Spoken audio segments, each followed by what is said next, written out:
السلام علیکم میرے عزیز و قاری، میرے عزیز و میں افتخار فی پیارے پاکستان کے سٹی آف لو لاہور سے۔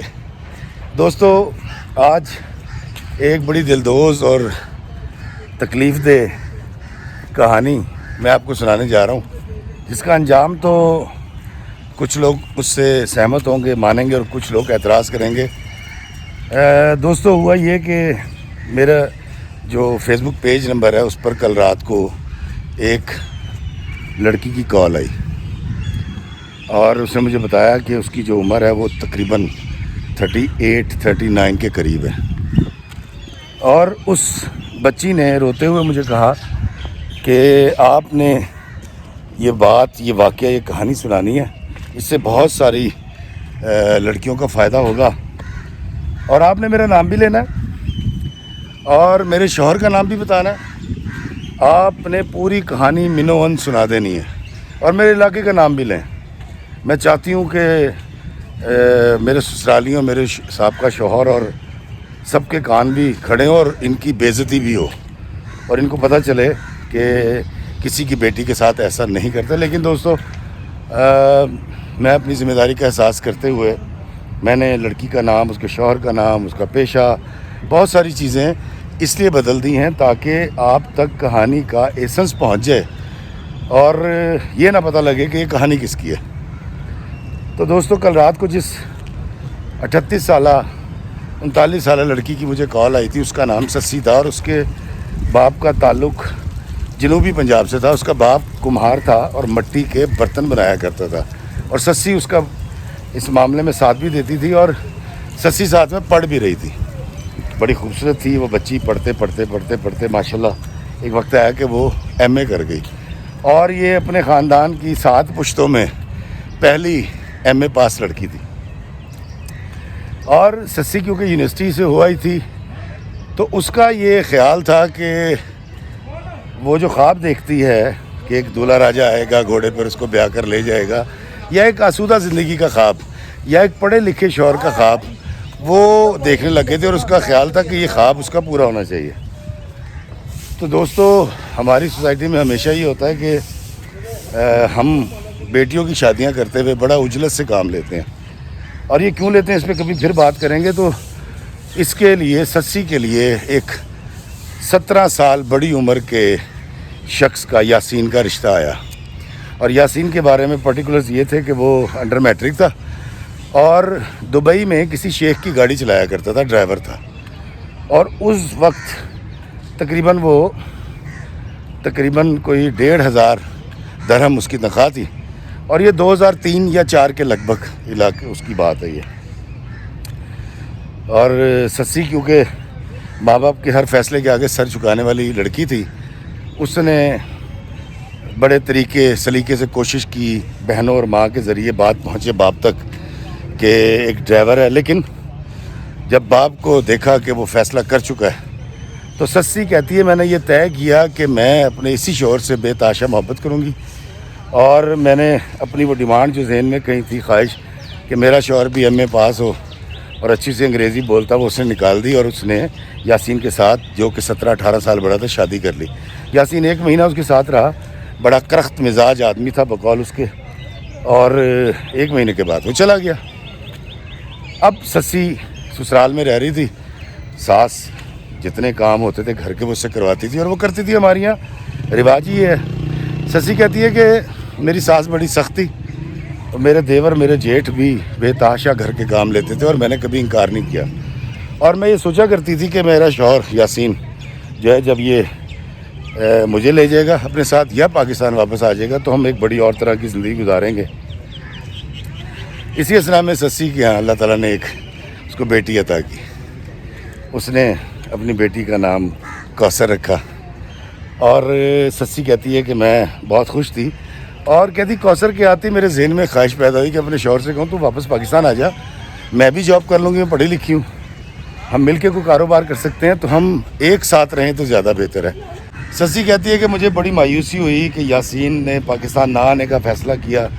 وہ یاسین کے ساتھ رہنا چاہتی تھی، وقت گزارنا چاہتی تھی، اس کے کچھ خواب تھے، وہ باتیں کرنا چاہتی تھی، اور سسی کہتی ہے میں نے سچی مچی یاسین کو اپنا وہ ہیرو مان لیا تھا جس کو وہ شادی سے پہلے فینٹیسائز کیا کرتی تھی، ایک خیالی، ایک تصوراتی شوہر جو اس کے ذہن میں تھا۔ کہتی پھر ایک دن آیا کو تقریباً 5 سال کے بعد وہ ہمیشہ کے لیے پاکستان آ گیا۔ کہتی میں بہت خوش ہوئی، ہماری زندگی کے اندر بڑی محبتیں بڑھ گئیں، اور وہ جو مسائل کھڑے ہوئے تھے ساس کے اور دیوروں کے جھگڑے اور دیورانیوں کے، وہ بھی کنٹرول ہو گئے۔ اور کہتی اچھا بھلا وقت گزرا، تقریباً 1.5 سال وہ یہاں رہا، اور پھر تقریباً 2009 یا 10 کے قریب کہتی وہ ایک دن آیا اور اس نے کہا میرے سامان پیک کرو اور میں ڈنکی مار رہا ہوں، میں نے یونان جانا ہے۔ سسی کے خواب چکنا چور ہو گئے۔ اس کی بیٹی بڑی ہو چکی تھی، مطلب اسکول جانے لگی تھی، اور سسی نے اس کو بڑا سمجھایا کہ دیکھو یہ فیصلہ مت کرو، لیکن یاسین نے اس کی ایک نہ سنی، اور پاسپورٹ لے کے ایک رات وہ کیونکہ وہ ایڈوانس دے چکا تھا کسی جو ڈنکی لگواتے ہیں ان کے ایجنٹ کو، اور وہ چلا گیا، اور جاتے ہوئے اسے وعدہ کر کے گیا کہ میں جلدی آؤں گا، ڈاکومنٹس بنوا کے، اور پھر تجھے اور اپنی بیٹی کو کوثر کو ہم باہر لے جائیں گے، اور پھر ہماری ایک بڑی مزے کی زندگی ہوگی۔ سسی کہتی ہے کہ میں نے سوچا چلیں ایسا ہی کرتے ہیں۔ دوستو وہ 28 لڑکے جنہوں نے ڈنکی ماری تھی، جب وہ ترکی پہنچے تقریباً 2.5-3 مہینے کے بعد، تو وہ صرف 13 لڑکے بچے تھے۔ باقی راستے میں برفوں کی نظر ہو گئے، ایرانی بارڈر پہ مارے گئے، اور جیسے تیسے، اور ان 13 میں سے صرف 3 لوگ، مجھے نہیں پتا کس راستے سے، لیکن یونان پہنچ سکے۔ اس میں سے ایک یاسین تھا۔ یاسین نے یونان پہنچ کے اس کو کال کیا 3-4 مہینے کے بعد، اور سسی کہتی ہے کہ مجھے اس کا یہ فیصلہ سمجھ تو نہیں آ رہا تھا، لیکن اس کو ایک خب تھا، وہ چاہتا تھا پیسہ کمانا، گھر بنانا، گاڑی بنانا۔ سسی کہتی میں نے اپنی خواہشیں اس کی خواہش پر قربان کر دی، اور کہتی میری راتیں بڑی لمبی ہونے لگ گئیں۔ مجھے ضرورت تھی اپنے شوہر کی کہ وہ میرے پاس ہو۔ جب میری بیٹی بیمار ہوتی تھی یا جب میری بیٹی پاس ہوتی تھی تو میں وہ خوشیاں سامنے بیٹھ کے شوہر کے شیئر کروں، ایسا نہیں ہوا۔ لیکن سسی کہتی ایک بات، ڈنکی مارنے جب وہ گیا ہے اس کے بعد ایک عجیب سی چیز یہ ہوئی تھی کہ اس کے جو رشتے تھے، جو رشتہ دار تھے، وہ ایک چیل اور کووں کی طرح منڈلانے لگ گئے تھے اس کے گرد۔ ان میں سے آدھے تو وہ تھے جو جن کو کوئی پیسے یا کوئی چیز چاہیے ہوتی تھی، غرض مند تھے، اور آدھے مرد وہ تھے جو اس کو بری بری نظروں سے دیکھتے تھے۔ تو ایک دن اس کے ساتھ ایک معاملہ ہوا، اور اس نے اس کی شکایت، کسی رشتہ دار کی شکایت اس نے اپنی ساس سے کی، اور اس نے بتایا کہ اس طرح اس شخص نے دست درازی کرنے کی کوشش کی ہے۔ اس کی ساس نے تو کہتی اس کو تو 8ویں کالے پہ پہنچ گئی، اس نے کہا تو جھوٹ بول رہی ہے، تو الزام لگا رہی ہے، اور اس نے فون اٹھا کے کیا یاسین کو۔ اس نے کہا جی اس نے فلاں فلاں ہمارے فلاں رشتے پہ الزام لگا دیا ہے، اور اس کی ایسی کی تیسی۔ کہتی میں نے یاسین سے جب بات ہوئی تو میرا خیال تھا کہ میرا شوہر میری پوری بات سنے گا اور میری دلجوئی کرے گا اور مجھ پر یقین کرے گا، لیکن کہتی کہ الٹا کام ہوا۔ کہتی جب میں نے یاسین سے بات کی ہے تو اس نے الٹا مجھ پر الزام لگانا شروع کر دیا۔ اس نے کہا تو خراب ہے، تو غلط ہے، وہ ایسا ہو ہی نہیں سکتا، اور تجھ سے صبر نہیں ہوا، اور تو نے اس کے ساتھ کوئی معاملہ کرنے کی کوشش کی ہے۔ سسی کہتی ہے کہ میں نے بھی اس کو بڑی اچھی سنائی اور بڑی ٹھیک ٹھاک سنائی۔ 3-4 دن کی لڑائی جھگڑے کے بعد جو واٹس ایپ کے اوپر یا اسکائپ کے اوپر ہوا کرتی تھی، اس نے الٹیمیٹلی معافی بھی مانگ لی۔ لیکن سسی کہتی ہے کہ میرے ذہن میں جو اس نے مجھ پر الزام لگایا تھا، جو میرے اندر کی عورت کو گالی دی تھی، وہ میں بھول نہیں پا رہی تھی۔ اور پھر 8-10 دن اس تکلیف میں رہنے کے بعد کہتی میرے ساتھ ہوا یہ کہ اس کا یہ والا آئیڈیا کہ کیونکہ میں باہر گیا ہوں تو نے سوچا تیرے سر پہ کوئی ہے نہیں، تو اس لیے تو نے اس طرح کی حرکت کی اور ایک غیر مرد کے ساتھ تیرے معاملات ہیں۔ کہتی ہے کہ یاسین کے یہ لفظ مجھے آئیڈیا لگنے لگے، مجھے ایسا لگا کہ مجھے کوئی آئیڈیا مل گیا، اور کہتی میں ہر وقت اس طرح کی چیزیں سوچنے لگ گئی۔ کہتی میں نے یاسین سے کھلے لفظوں میں کہنا شروع کر دیا کہ تم واپس آ جاؤ، اور تمہارے ڈاکومنٹس بنتے یا نہیں بنتے واپس آ جاؤ. تو یاسین اس بات پہ بضد تھا کہ چونکہ اس نے اپلائی کر رکھے ہیں ڈاکومنٹس تو 3 4 5 سال میں اس کو ڈاکومنٹس مل جائیں گے. سسی اس کا انتظار کرتی رہی. 5 سال کیا 8 سال گزر گئے, 9 سال گزر گئے. سسی کتنا انتظار کرتی. سسی کہتی ہے کہ میں خاندان کی گالیاں, یاسین کے خاندان کی طرف سے دی جانے والی گالیاں الگ سن رہی تھی, الزام مجھ پہ لگائے جا رہے تھے. اور اسی دوران ہمارے محلے میں ایک نئی دکان کھلی ایزی لوڈ والے کی. کہتی میں اس کے پاس جاتی تھی اور ایزی لوڈ کرواتی تھی, اور وہ جب گفتگو کرتا تھا تو جانے کیوں مجھے اس کی گفتگو اچھی لگنے لگ گئی. کہتی حالانکہ عمر میں مجھ سے چھوٹا تھا اور میرے دل میں اس کے لیے ایک نرم گوشہ سا پیدا ہو گیا. کہتی میں گھر جاتی تھی, استغفار پڑھتی تھی اور سوچتی تھی کہ آئندہ میں اس کی دکان پہ نہیں جاؤں گی, لیکن آئی ڈونٹ نو کون سی طاقت تھی جو مجھے ہمیشہ کھینچ کر لوڈ ہونے کے باوجود اس کی دکان پہ لے جاتی تھی اور میں مزید لوڈ کروا لیا کرتی تھی. دوسری طرف معاملہ یہ تھا کہ یاسین جو ہے وہ کبھی کہتا تھا میرے سامنے سم توڑو, دوسری سم لو, تم گئی کہاں تھیں, تم آئی کس کے ساتھ تھیں. اس نے شک کرنا شروع کر دیا, اور وہ شک میں جب گفتگو کرتا تھا اس کو بڑی تکلیف ہوتی تھی. اور پھر وہ جو لڑکا ایزی لوڈ والا تھا, اس کا نام فخر تھا, وہ اس کو اچھا لگنے لگا. اور ایک دن اس کی بھوک کا یہ عالم ہو گیا کہ اس نے دونوں نے ملاقات کا فیصلہ کر لیا. کہتی ہے کہ فخر نے ایک ہوٹل لیا, ہوٹل کا کمرہ, اور میں وہاں چلی گئی. کہتی جب میں وہاں گئی ہوں اور میں جا کے بیٹھی ہوں تو ارادہ یہی تھا کہ کوئی حد پار کریں گے, لیکن کہتی آئی ڈونٹ نو وہاں بیٹھے بیٹھے ایک دم میرے ذہن میں آیا کہ سسی تو نے اتنا صبر کیا ہے, اور یہ تو طے ہے کہ اس شوہر کے ساتھ تو اب نہیں رہنا جو اتنا بے رحم ہے کہ اپنے ڈاکومنٹس کے چکر میں اور اپنی خوشحالی کے چکر میں, اپنی بھوک, پیٹ کی بھوک مٹانے کے چکر میں میری خواہشات, میری محبت کو بھول بیٹھا اور مجھ پر الزام لگا رہا ہے.